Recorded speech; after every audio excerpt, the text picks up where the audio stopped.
اللهم رب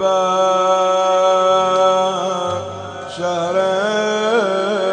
رمضان. اعوذ باللہ من الشیطان الرجیم. بسم اللہ الرحمن الرحیم. الحمدللہ رب العالمین.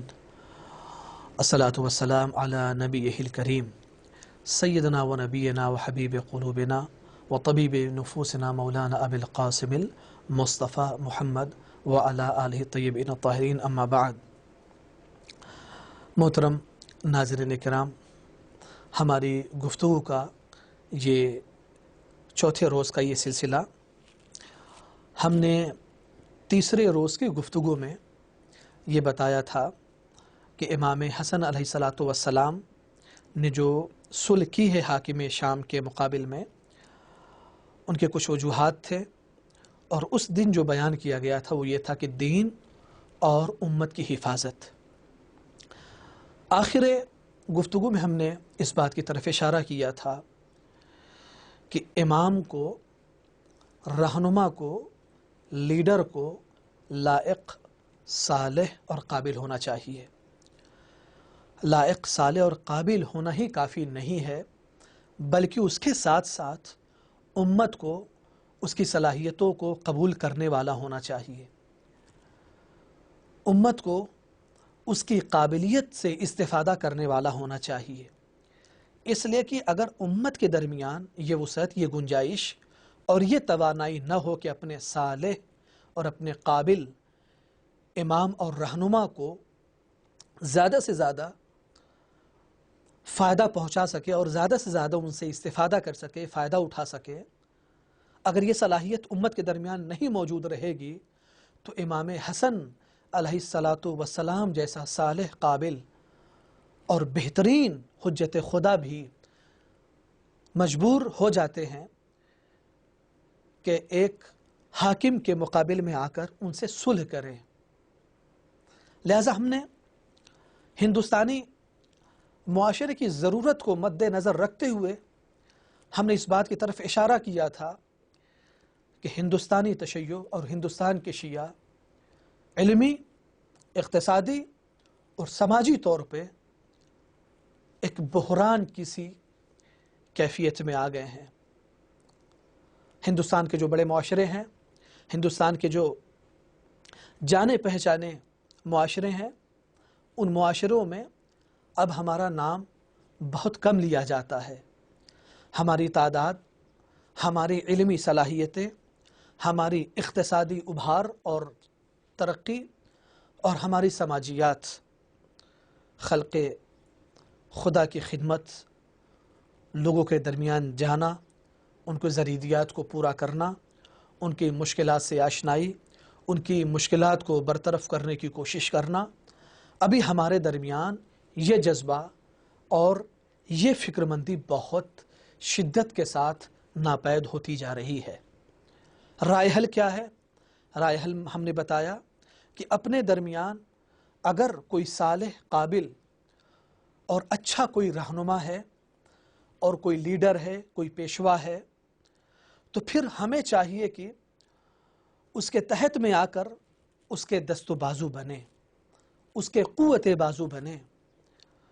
اس کے سپورٹ میں آئیں، اس کی قوت اور توانائیوں میں کسی بھی طرح، جس طرح سے ممکن ہو، اس کی توانائی اور قوت میں مضبوطی پیدا کریں. اور اگر ہمیں یہ محسوس ہو رہا ہے کہ اب ہمارے درمیان کوئی بہترین، جامع اور تمام محاذ پر مکمل اترنے والا کوئی ایسا لیڈر نہیں ہے، تو ہم کوشش کریں کہ تلاش کریں، کوشش کریں کہ اپنے درمیان تنظیمیں اور اپنے درمیان جو بھی ہمارے پاس طریقہ کار ممکن ہوں ان کو استعمال کرتے ہوئے ہم ایسے آئندہ کے لیے بہترین لیڈر یا بہترین رہنما کو ہم تیار کریں، اور جو وہ تیار ہو جائے تو پھر اس کے دست و بازو بننے کی کوشش کریں. اس لیے کہ صرف لیڈر کا صالح اور قابل ہو جانا کافی نہیں ہے، اس کے ساتھ ساتھ ہم کو چاہیے کہ ہماری قوم، ہماری امت بھی اس کی صلاحیتوں کو قبول کرے اور اس کو دست و بازو بنے۔ یہ ہماری التجا تھی اور یہ ہماری گزارش تھی ہندوستان کی سیاسی، سماجی، اقتصادی رہنمائی کے لیے جو تشیع کو اس وقت انتہائی شدید ضرورت ہے۔ دوسری بات عزیزان محترم، امام حسن علیہ السلام کی صلح کا جو سبب بنی ہے وہ یہ تھی کہ امام علیہ السلام کے ساتھ میں جو لشکر کے سردار تھے انہوں نے امام علیہ السلام کے ساتھ خیانت کی، اور یوں کہوں کہ ایک طرح سے آپ کے ساتھ غداری کی، اور پیسوں اور درہم و دینار کی لالچ میں، مال و دولت کی لالچ میں آ کر، یا دشمن کے خوف سے دشمن کے ساتھ جا ملے، اور اس طریقے سے امام حسن علیہ السلام کی طاقت بہت حد تک ختم ہو چکی تھی، جس کے نتیجے میں امام حسن علیہ السلام کو شرائط کے ساتھ حاکم شام کے ساتھ صلح کرنا پڑا۔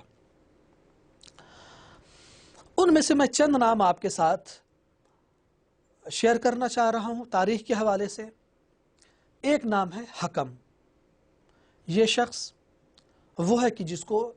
امام علیہ السلام نے 4000 افراد پر مشتمل ایک لشکر کو امیر شام کے مقابل کے لیے روانہ کیا، مسکن نامی جگہ پہ۔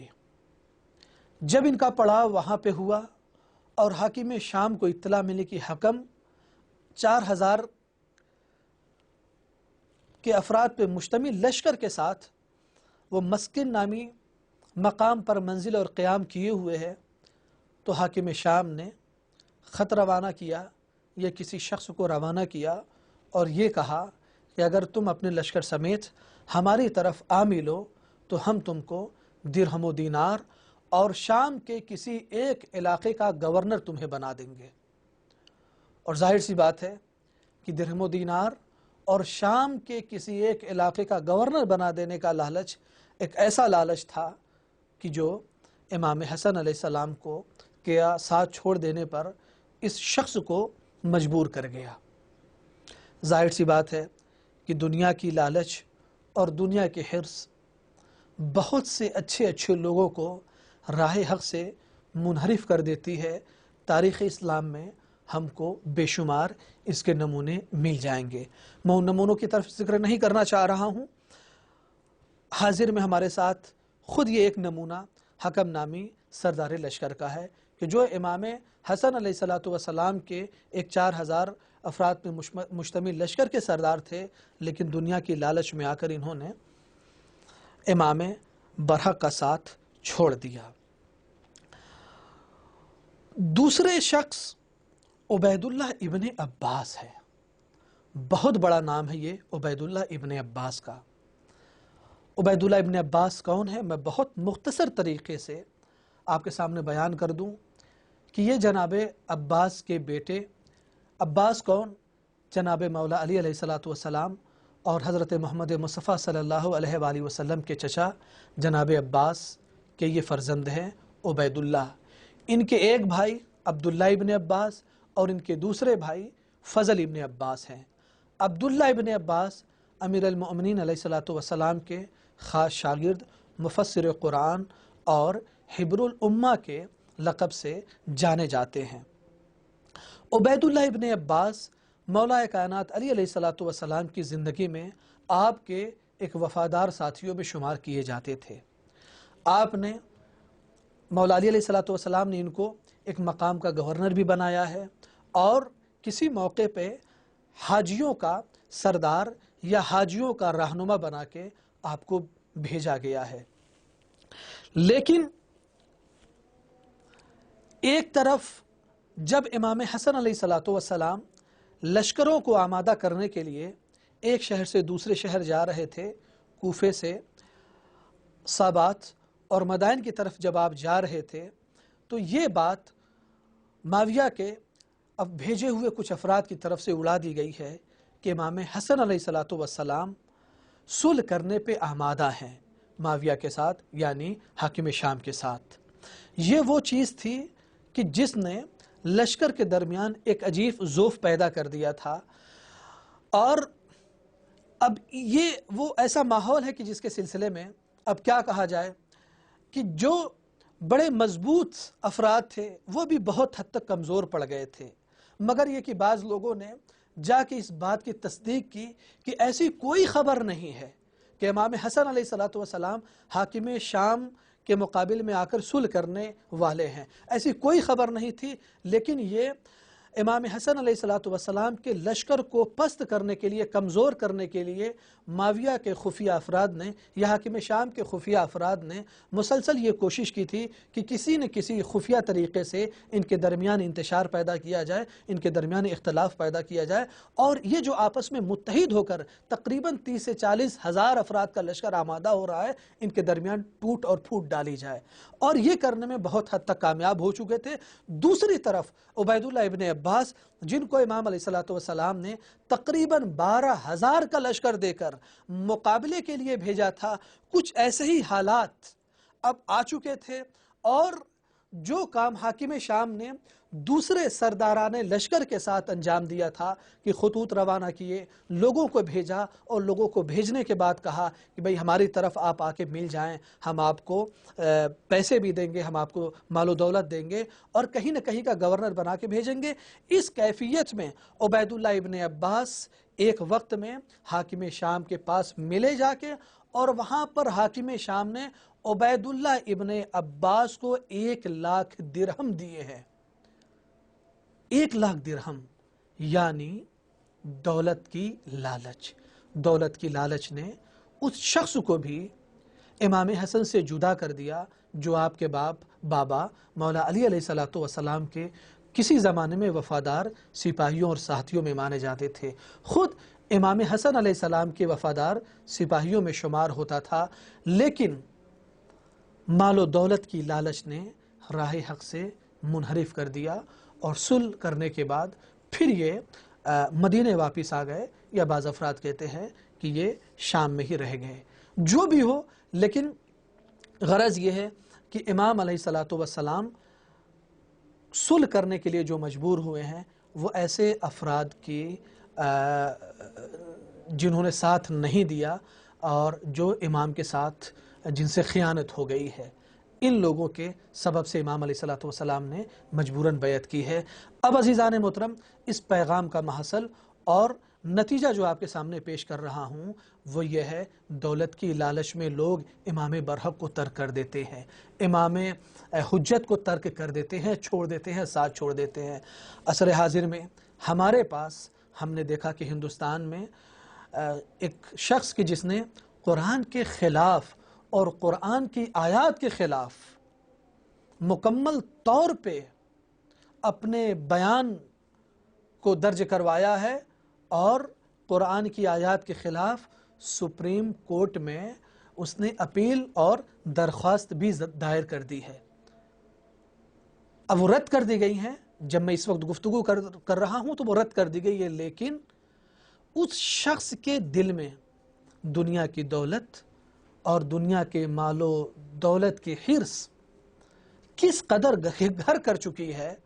کہ وہ قرآن مجید جو کتاب خدا ہے، جس کے خلاف ایک نقطے پر بولنے سے انسان مرتد ہو جاتا ہے، وہ جب کسی ایک انتخابات اور کسی ایک الیکشن میں آتا ہے تو اس پہ شیعہ اہل بیت کے چاہنے والے اس شخص کی حمایت کرتے ہیں۔ یعنی ایک شخص دنیا کی لالچ میں آ کر، دنیا کی مال و دولت کی لالچ میں آ کر قرآن کے خلاف بولتا ہے اور مرتد ہو جاتا ہے، وہ ہو گیا۔ لیکن اس کے باوجود سب کو علم ہے کہ اس نے اتنا بڑا گناہ کیا ہے، عظیم گناہ کیا ہے، کم سے کم 21 لوگوں نے اس کی حمایت کی ہے ووٹ دے کر۔ یہ ووٹ نہیں ہے بلکہ اس کے ظلم میں اس کا ساتھ ہے۔ اس کا مطلب یہ ہے کہ کہیں نہ کہیں آپ کو بھی دنیا کی لالچ ہے، کہیں نہ کہیں آپ کو بھی دنیا کی حرص ہے۔ یاد رکھیں دنیا کی یہ تمام مال و دولت، دنیا کی یہ تمام جاہ و حشم، دنیا کے یہ تمام عہدے اور منصب چند روزہ ہیں، کھیل اور کود ہیں، لہو و لعب ہے، یہ بچوں کا بازیچہ ہے، بچوں کے کھیلنے کا سامان ہے۔ بڑی بڑی بلڈنگیں، اوقاف، زمینیں، جائیداد، ان کی کوئی حیثیت نہیں ہے۔ آپ کے ساتھ جو کچھ بھی جائے گا، آپ کے اعمال جائیں گے، آپ کے کردار جائیں گے، آپ کا حق کا ساتھ دینا جائے گا، آپ کا باطل کے مخالف میں آ کر قیام کرنا اور باطل کے مقابل میں ڈٹ کر کھڑے ہو جانا، یہ کام آئے گا۔ یاد رکھیے جن کے سلسلے میں گفتگو کر رہا ہوں یہ بھی ختم ہو جائیں گے، ان کے حمایت کرنے والے ختم ہو جائیں گے۔ نام رہے گا تو خدا کا، نام رہے گا تو قرآن کا، نام رہے گا تو حق والوں کا، نام باقی رہے گا حق پر چلنے والے لوگوں کا۔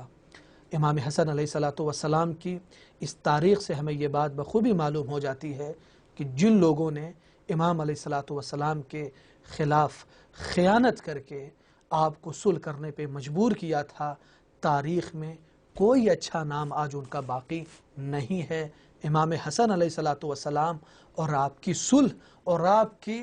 دیگر کارنامے تاریخ اسلام میں، تاریخ جہان میں کل بھی موجود تھے، آج بھی موجود ہیں اور صبح قیامت تک موجود رہیں گے۔ صلح امام حسین کل بھی کامیاب تھی، آج بھی کامیاب ہے، صبح قیامت تک کامیاب رہے گی۔ والسلام علیکم ورحمۃ اللہ وبرکاتہ۔